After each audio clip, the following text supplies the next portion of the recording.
Hello students, कैसे हैं आप सब लोग। उम्मीद करती हूँ सब अच्छे होंगे और स्वस्थ होंगे। मैं Meena Rana ICT virtual class में आपका स्वागत करती हूँ। स्टूडेंट्स, हम पढ़ रहे हैं क्लास 7 की हिंदी। इससे पहले क्लास में हमने समास पढ़ा हिंदी ग्रामर में, हिंदी व्याकरण में, और आज हम पढ़ेंगे यहाँ पर शब्द निर्माण। और इसके अंदर हम पढ़ने वाले हैं उपसर्ग और प्रत्यय। जैसा कि हमने प्रीवियस लेक्चर में मैंने आपको बताया था, मैं आपको नेक्स्ट क्लास में उपसर्ग और प्रत्यय पढ़ाऊंगी।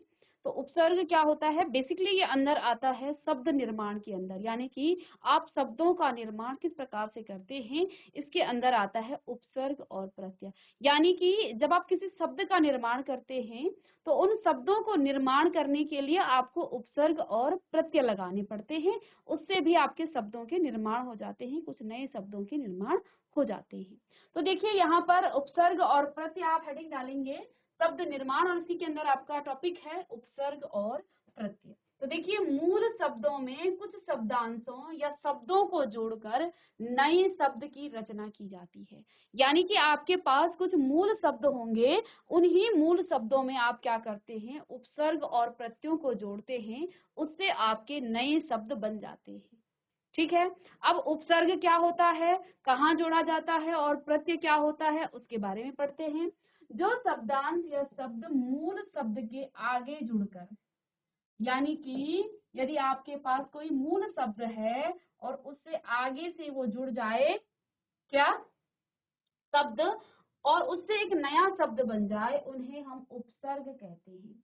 यानी कि आपके पास पहले से मूल शब्द होगा और आपने उसमें कोई उपसर्ग जोड़ना है, तो आपका ये कहलाएगा उपसर्ग। यानी कि पहले उस मूल शब्द के पहले जो शब्द जोड़ा जाता है और उससे एक नया शब्द बन जाता है, नए शब्द का निर्माण हो जाता है, उसे उपसर्ग कहा जाता है। इसी प्रकार से जो शब्दांश या शब्द जो हैं मूल शब्द के बाद में लगते हैं और उससे एक नया शब्द बन जाता है, उन्हें हम प्रत्यय कहते हैं। तो ये दो परिभाषा आप लिख लेंगे। यहाँ आप उपसर्ग लिखेंगे और इसमें लिखेंगे आप प्रत्यय। ठीक है, ये आपका प्रत्यय। तो उपसर्ग और प्रत्यय की आप यहाँ परिभाषा लिखेंगे। जो शब्दांश या शब्द मूल शब्द के आगे जुड़कर नए शब्द बनाते हैं, यानी कि आपके पास पहले से कोई मूल शब्द होंगे और उन मूल शब्दों में ही आप कुछ शब्द जोड़ेंगे आगे से, तो वो आपके उपसर्ग कहलाएंगे, और बाद में यदि आप जोड़ें तो वो आपके प्रत्यय कहलाएंगे। तो ये अंतर है उपसर्ग और प्रत्यय में। तो इससे पहली क्लास में भी जैसे कि ये आया था एक टॉपिक समास में, तो वहां पर हमने आपको बताया था कि संस्कृत के उपसर्ग की बात की गई थी। तो अब हम इसको पढ़ेंगे यहाँ पर डिटेल में कि उपसर्ग क्या है और प्रत्यय क्या है। तो ये आपने जान लिया कि मूल शब्द आपके पास होंगे, उन्हीं मूल शब्दों में आप आगे से कोई उपसर्ग जोड़ेंगे तो नए शब्द आपको मिलेंगे। अलग अलग प्रकार के उपसर्ग होते हैं। चलिए आइए इन उपसर्गों को हम पढ़ेंगे। आपने लिख लिया है तो चलिए अब आप हेडिंग डालेंगे उपसर्ग। तो उपसर्ग के यहाँ पर तीन प्रकार हैं, लिखिए। हिंदी में तीन प्रकार के उपसर्ग हैं। हिंदी में तीन प्रकार के उपसर्ग हैं। पहला है आपका क, संस्कृत से आए उपसर्ग। दूसरा है आपका ख, हिंदी के अपने उपसर्ग हैं, और अरबी फारसी से आए हुए कुछ उपसर्ग हैं। और चलिए, तो यहाँ पर उपसर्ग के भी तीन प्रकार हैं।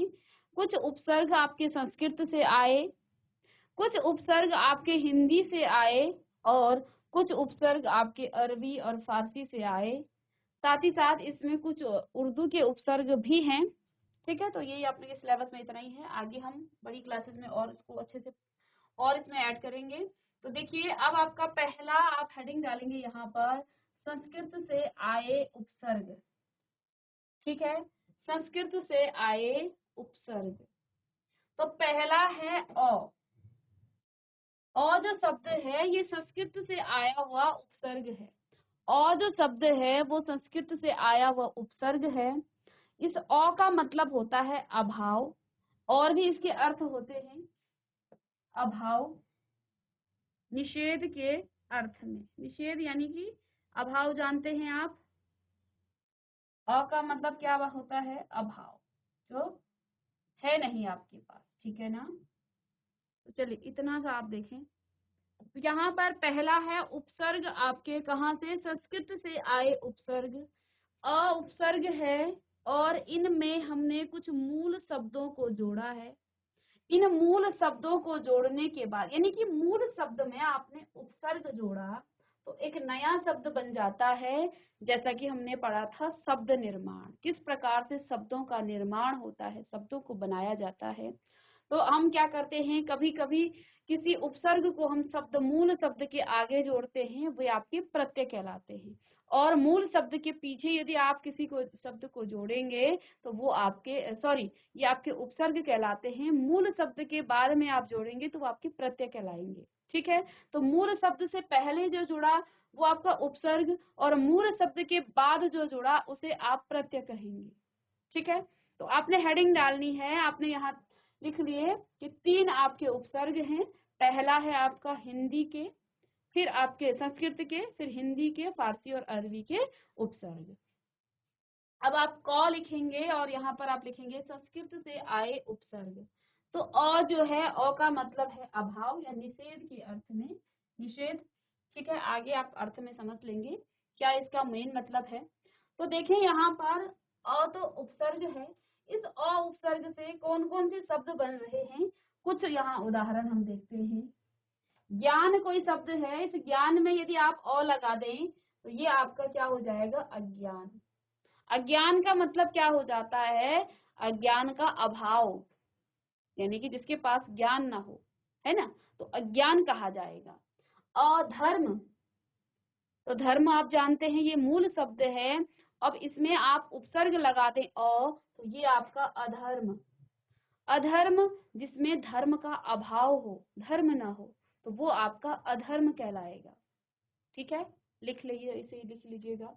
इसके बाद दृश्य, जो देखने लायक हो, जिसको आप देख सकते हैं, जिसको आप देख सकते हैं।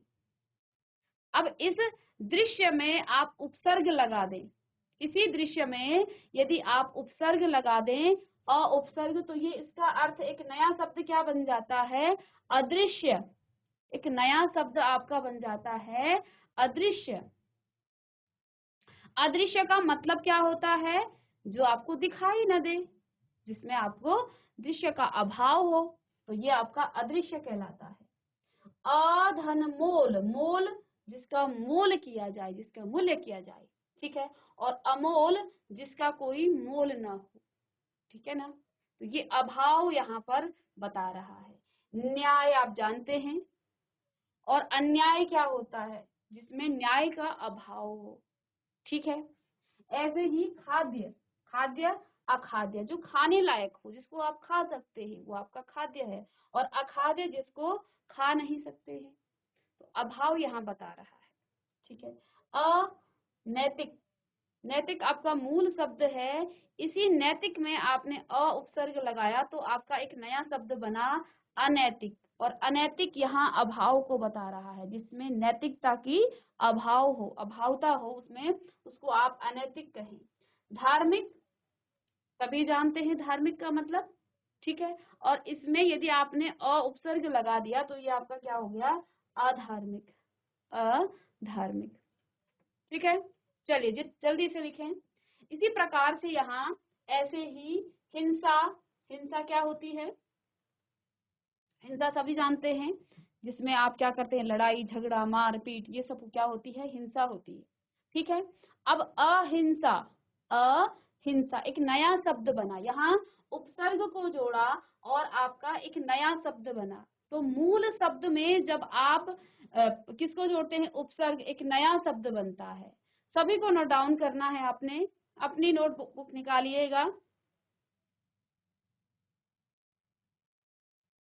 अपनी नोटबुक निकालें और लिखते भी रहें, ठीक है। अधन मूल्य, तो जिसका मूल्य हो, और उपसर्ग जोड़ेंगे अमूल्य, जिसका कोई मूल्य ना हो। मर, मर जानते हैं मूल शब्द है। अमर जो कभी मर नहीं सकता है, उसे अमर कहा जाता है, ठीक है। तो मूल शब्द में यहाँ अभाव है। भाव, जिसका आप भाव क्या करें? कर सकते हैं। अभाव मतलब जिसमें भाव न। नीति, मूल शब्द अ उपसर्ग जोड़ा, अनीति एक नया शब्द बना। लौकिक, लौकिक, अलौकिक। ऐसे ही कल्पनीय, अकल्पनीय। परिमित, परिचित, अपरिचित। तो जिसको आप जानते हैं, जिसकी आप कल्पना कर सकते हैं, वो आपका क्या है, कल्पनीय है। और अकल्पनीय जिसकी आप कल्पना नहीं कर सकते हैं। ठीक है। ऐसे ही परिचित आपका मूल शब्द है, इसमें आपने क्या जोड़ा, आपने इसमें उपसर्ग जोड़ा। इसमें उपसर्ग जोड़ के आपके पास क्या आ गया है, अपरिचित। ठीक है। चलिए जल्दी इसे लिखेंगे। हमने यहाँ उपसर्ग के 3 प्रकार बताए आपको। सबसे पहला आपका संस्कृत के उपसर्ग, फिर हिंदी से आए हुए उपसर्ग, और फिर हम फारसी और अरबी यहाँ के जो उपसर्ग हैं उनके बारे में पढ़ेंगे। पहला है आपका संस्कृत से आए उपसर्ग। तो देखिए यहाँ उपसर्ग अ है, इसका जो मीनिंग है, इसका जो अर्थ है वो अभाव है या निषेध के अर्थ में है। और यहाँ मूल शब्द आपके ज्ञान, धर्म, दृश्य, मूल, न्याय, खाद्य, नैतिक, धार्मिक, ये मूल शब्द हैं। इनमें उपसर्ग जोड़ने से कुछ नए शब्द बन गए हैं। अज्ञान, अधर्म, अदृश्य, अमूल, अन्याय, अखाद्य, अनैतिक, अधार्मिक।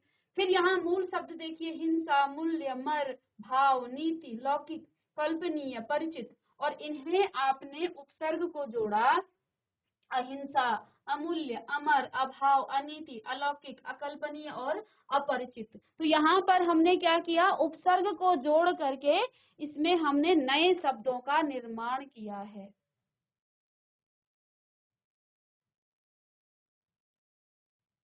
GIC त्रियोगी नारायण, आपको आवाज आ रही है बेटा? बेटा आवाज आ रही है आप लोगों को? हैंड रेज कीजिए, आवाज आ रही है तो।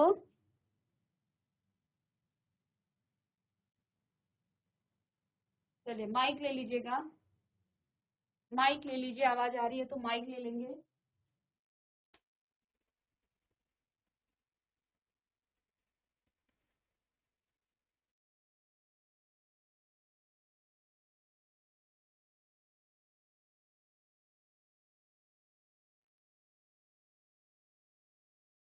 चलिए GIC त्रियोगी नारायण, आपने लिख लिया।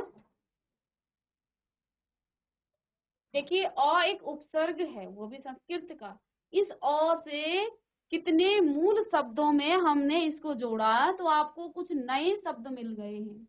जैसे यहाँ ज्ञान था, ज्ञान से आपको अज्ञान मिल गया। देखो अ जोड़ा तो आपको अज्ञान, ये भी एक शब्द है। ठीक है। धर्म, मूल शब्द, इसमें हमने अ जोड़ा तो अधर्म बन गया। दृश्य आपका मूल शब्द है, इसमें आपका अ जोड़ा तो अदृश्य बन गया। और सबके अर्थ भी आ रहे हैं, और अर्थ भी अभाव में आ रहा है। मूल शब्द जो है उसी के अभाव में इसका अर्थ आता है। तो जो आपके पास मूल शब्द होगा उसका अभाव हो जाएगा, किसमें, जब आपके पास एक नया जो है शब्द बनेगा। जैसे ज्ञान था, मूल शब्द अ जोड़ा तो ज्ञान का अभाव होगा जिसके पास ज्ञान ना हो। ठीक है। ऐसे ही धर्म के अभाव में आपका अधर्म आ जाता है। ऐसे ही दृश्य आपको देखने लायक होता है, जिसको आप देख सकते हैं। अदृश्य जिसको आप देख नहीं सकते। तो ये भी सब अभाव में इसके अर्थ आ रहे हैं। मोल, जिसका मोल हो, जिसको आप खरीद सकते हैं, मूल्य हो। और अमोल, जो अमूल्य हो। तो ये इसके अभाव में इसका अर्थ आ रहा है। न्याय, जिसके न्याय जानते हैं, और अन्याय इसका अभाव है। खाद्य, जिसको आप खा सकते हैं, अखाद्य जिसको खाने लायक ना हो। नैतिक, अनैतिक, तो ये यहाँ पर अभाव है किसका, मूल शब्द का। ठीक है। तो अ उपसर्ग से आपके कई प्रकार के यहाँ पर शब्द बन गए हैं। हिंसा का अहिंसा हो गया, मूल्य का अमूल्य हो गया, मर का अमर हो गया, भाव का अभाव हो गया, नीति का अनीति हो गया, लौकिक का अलौकिक हो गया, अकल्पनीय का आपका कल्पनीय का आपका उपसर्ग जोड़ने पर अकल्पनीय हो गया, परिचित का अपरिचित हो गया है। चलिए जल्दी इसे नोट डाउन करेंगे।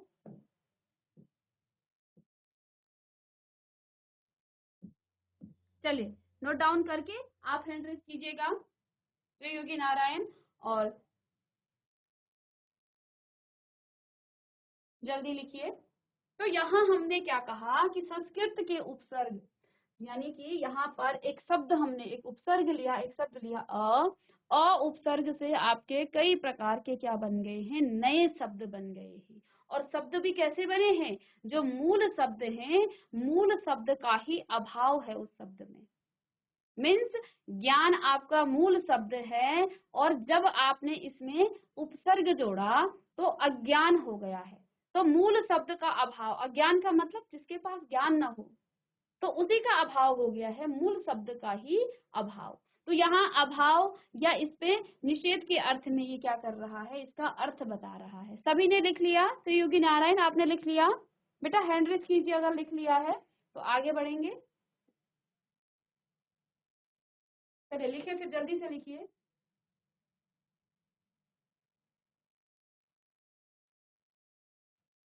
और इतना आप ना लिखें, सिर्फ आप मूल शब्दों को लिख लीजिएगा। अ उपसर्ग आप जोड़ेंगे तो आपके नए शब्द बन जाएंगे। बहुत कुछ लिखना नहीं है आपको, मूल शब्द लिखिए और एक शब्द को आप लिखिए, बस आगे आप स्वयं इसको कर सकते हैं।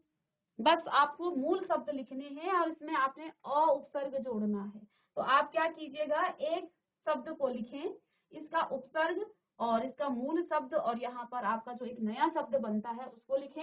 इसके बाद आपको सिर्फ और सिर्फ मूल शब्द लिखने हैं, इसमें अ उपसर्ग आपने स्वयं जोड़ना है। ठीक है, तो सब कुछ आपको नहीं लिखना है। चलिए आगे देखिए।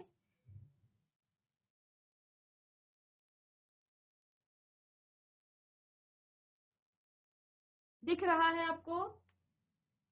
आप लोगों को दिख रहा है? श्री योगी नारायण आपको दिख रहा है? जीआईसी पटलोड आपको दिखाई दे रहा बेटा? चलिए आगे दूसरा उपसर्ग है संस्कृत का अन। उपसर्ग है आपका अन। क्या है? अन। यहाँ भी अभाव के अर्थ में बता रहा है। जैसे हमने इससे पहले अ उपसर्ग भी क्या बताता है, अभाव के अर्थ में, ज्ञान का अज्ञान, ठीक है, धर्म का अधर्म हुआ था। तो जो मूल शब्द का अर्थ था उसी का अभाव हो जाता है जब आपके पास एक नया शब्द बनता है। ठीक है ना? अब अन जो है उपसर्ग आ रहा है, लिख लीजिए इसे। और लिखने का तरीका क्या है, आपको सब कुछ नहीं लिखना है, आपको एक शब्द लिखिए, उपसर्ग लिखिए। उपसर्ग का मतलब यहाँ उपसर्ग में आप लिखेंगे अन और इसका अर्थ क्या है, अभाव के अर्थ में। लिख लीजिए इसे तो योगी नारायण। उसके बाद उपसर्ग आपका अन है और एक शब्द हम यहाँ लिखेंगे आवश्यक। आवश्यक। और यहाँ आप इसमें अन जोड़ेंगे तो ये आपका अनावश्यक हो जाएगा।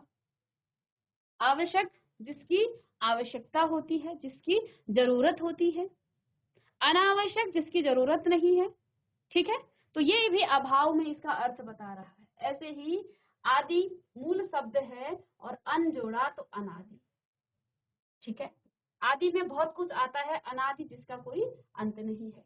ठीक है, आदर अन जोड़ा अनादर, तो अभाव में ये अर्थ आ रहा है। तो बाकी शब्दों के आप मूल शब्द लिखें, अन उपसर्ग जोड़ करके नए शब्द आप स्वयं बनाएं। अन उपसर्ग को जोड़कर नए शब्द आप स्वयं बनाएं, बस मूल शब्दों को लिख लें। एक या दो शब्दों को आप लिखेंगे, अन धन एक अनेक। ठीक है, ऐसे ही अन धन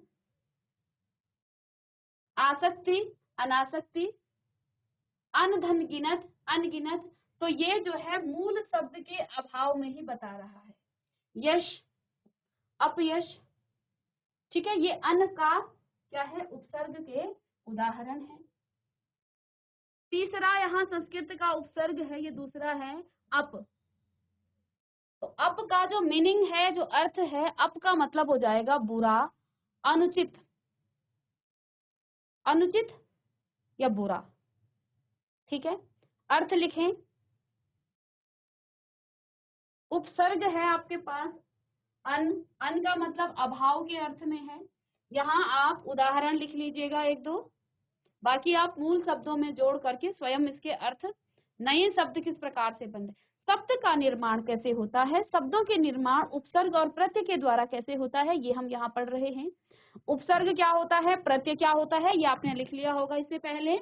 और हमने यहाँ उपसर्ग के 3 प्रकार पढ़े, जिसमें संस्कृत के उपसर्ग, हिंदी के उपसर्ग, अरबी और फारसी के उपसर्ग। ठीक है, तो अब हम संस्कृत के उपसर्ग, यहाँ पर पहले हमने अ उपसर्ग पढ़ा और उससे कई प्रकार के हमने शब्द बनाए, नए नए शब्द। फिर हमने यहाँ दूसरा आपको अन, जिसका अर्थ है अभाव के अर्थ में, यहाँ भी अभाव ही बताता है। दो शब्द अ और अन दोनों ही अभाव बताते हैं। अब तीसरा है अप। अप होता है बुरा या फिर अनुचित के अर्थ में। अनुचित जब होता है वो उसके अर्थ में होता है, इसको जरूर लिखें, अर्थ जरूर लिखें। अब यहाँ आप उपसर्ग ही लिखेंगे, अप धन यश। अप धन यश, यश आपका मूल शब्द है, ठीक है। अब इसमें आपने जब अप जोड़ा तो एक नया शब्द बना अपयश। तो ये क्या है, अपयश, यश होता है बुरा, है ना, अपयश करना। ऐसे ही अपधन शब्द, अप शब्द, तो नया शब्द बन गया आपका अपशब्द, और ये बुरे और अनुचित के अर्थ में यहाँ पर है। कर्म पर जब आप उपसर्ग जोड़ेंगे क्या, अप, तो अपकर्म। सगुन में जब आप अप जो है उपसर्ग जोड़ेंगे, अब आपको करना क्या है, आपने दो लिखे यहाँ, बाकी आप मूल शब्दों को लिखें। सगुन, भ्रंश, गुण, मूल शब्दों को लिखें, फिर आप उसको आप स्वयं इसमें अप उपसर्ग यहाँ आप जोड़ेंगे, ठीक है। अपसगुन, ठीक है। अपधन भ्रंश, अपभ्रंश, मूल शब्द है मान, इसमें उपसर्ग जोड़ा अप, तो क्या हो गया, अपमान। मूल शब्द है आपका व्यय, खर्च करना, अपव्यय। मूल शब्द है कीर्ति, अप जोड़ा तो अपकीर्ति। हरण मूल शब्द है, अप जोड़ा तो अपहरण। वाद आपका मूल शब्द है और अप उपसर्ग जोड़ा तो अपवाद। देख पा रहे हैं आप, हमने 3 उपसर्ग पढ़ लिए, अ, उसके बाद अन और अप, और इन 3 उपसर्गों से आपने कई प्रकार के शब्द बना लिए। हम शब्द निर्माण कर रहे हैं। चलिए, तो यहाँ 3 उपसर्ग पढ़े आपने। पहला है आपका अ, दूसरा है आपका अन, और तीसरा है आपका अप।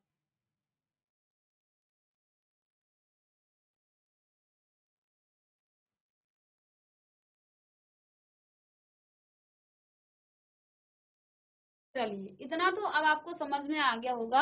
अब हम नोट में कुछ उपसर्ग लिखेंगे और आप शब्द निर्माण करके हमें बताएंगे। चलिए, लिख लिया आपने? यदि लिख लिया है तो अब मैं आपको नोट में कुछ शब्द बताऊंगी, उपसर्ग भी बताऊंगी, मूल शब्द बताऊंगी। आपने ये बताना है कि इससे नया शब्द क्या बना।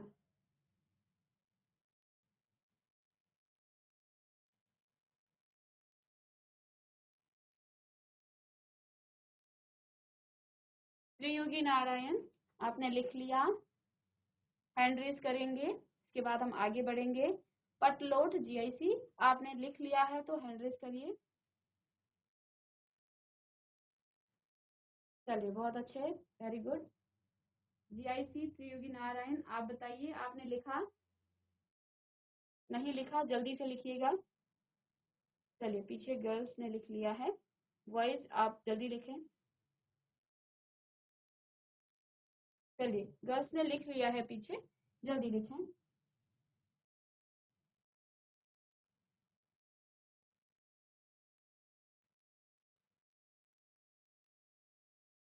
और जीआईसी त्रियोगी नारायण और जीआईसी पटलोट, आप माइक ले लीजिएगा।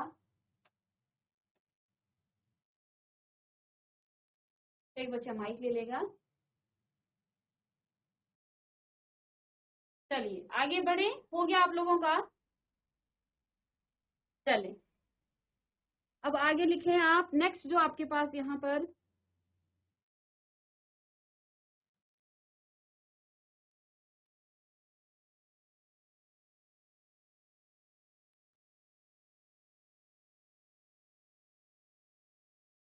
चौथा आपके पास, मैं आपको लिखा कर बताऊं क्योंकि अब आप मुझे आंसर करेंगे। यहाँ चौथा उपसर्ग है आपका अव, अ, व, अव। ये आपका प्रत्यय है क्या, ये सॉरी उपसर्ग है, ये आपका उपसर्ग है, ये आपका उपसर्ग है, ठीक है। अब अ और व, अब, ठीक है। अब यहाँ मूल शब्द आपके पास क्या है, मूल शब्द आपके पास है। देखो मूल शब्द आप लिखेंगे, हमने क्या कहा था कि आपने करना क्या है, आपने मूल शब्द के आगे से उपसर्ग लगा देना है, यानी कि ये आपका मूल शब्द हो गया, सॉरी, ठीक है। मूल शब्द है आपका गुण, और उपसर्ग आप लगाएंगे अब। बहुत इजी है और इजीली आप कर भी पाएंगे। इससे आपके पास यहाँ आप लिख सकते हैं अपनी सिंपल सी भाषा में नया शब्द। नया शब्द आपके पास क्या बना, ये आप मुझे बताएं। उपसर्ग है अब, बहुत सिंपल है, ठीक है। जीआईसी त्रियोगी नारायण और जीआईसी पटलोट। जिस भी बच्चे को आता है माइक लेके मुझे एक नया शब्द बताइए क्या बनेगा। चलिए, इतने शब्द हमने बना लिए, अब आपको शायद आ गया होगा समझ में। नहीं भी आया है घबराने की जरूरत नहीं है, आपको हम फिर समझाएंगे, लेकिन माइक लेके आप आंसर कीजिए, क्योंकि यदि आपको नहीं भी आता है तो हमें भी पता चल जाएगा कि हमें दोबारा आपको ये बताना है, ठीक है। इतना टफ नहीं है, बहुत इजी है। चलिए,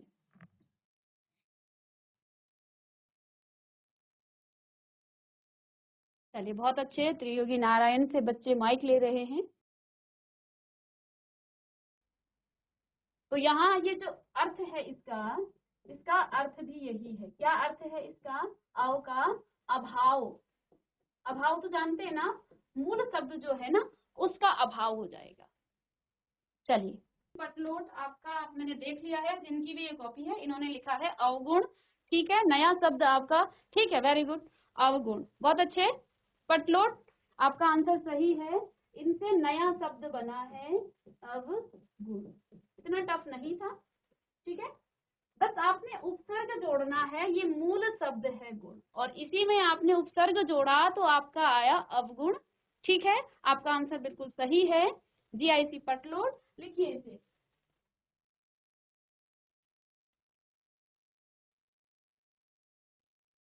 अब यहाँ मूल शब्द है आपका अव और धन काश। चलिए इसको भी कीजिए। मूल शब्द है आपका काश, और इससे आपने क्या बनाना है, एक नया शब्द बनाना है।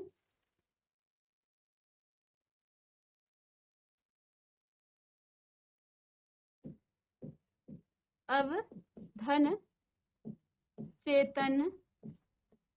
चलिए इसका भी आप नया शब्द बनाइए।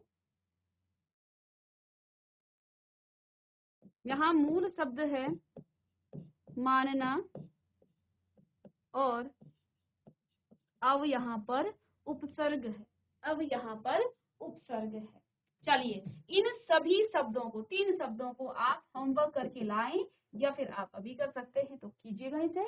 और अब आप समझ गए होंगे कि हम उपसर्ग जोड़ करके नए शब्द किस प्रकार से बनाते हैं। बहुत इजी है, बस हमें उपसर्ग का मीनिंग पता होना चाहिए कि उपसर्ग क्या होता है। तो उपसर्ग होता क्या है, जिसमें हम क्या करते हैं, जो मूल शब्द हैं, मूल शब्द में हम क्या करते हैं, मूल शब्द में हम उपसर्ग जोड़ते हैं लेकिन आगे से, और एक नया शब्द बनता है साथ में। इसके हम अर्थ भी जानते हैं कि जो उपसर्ग हम जोड़ रहे हैं उस उपसर्ग का अर्थ क्या है। तो जब ये उपसर्ग, जैसे यहाँ अन है, ये अभाव के अर्थ में है, हमने कहा आवश्यकता, तो जब इसका अर्थ निकलेगा अन का, तो आवश्यकता जो मूल शब्द का अर्थ निकलता है उसी का अभाव हो जाएगा, ठीक है ना। अब आगे के जो उपसर्ग हैं उनको हम कल की क्लास में पढ़ेंगे। मिलते हैं नेक्स्ट लेक्चर में, तब तक के लिए थैंक यू।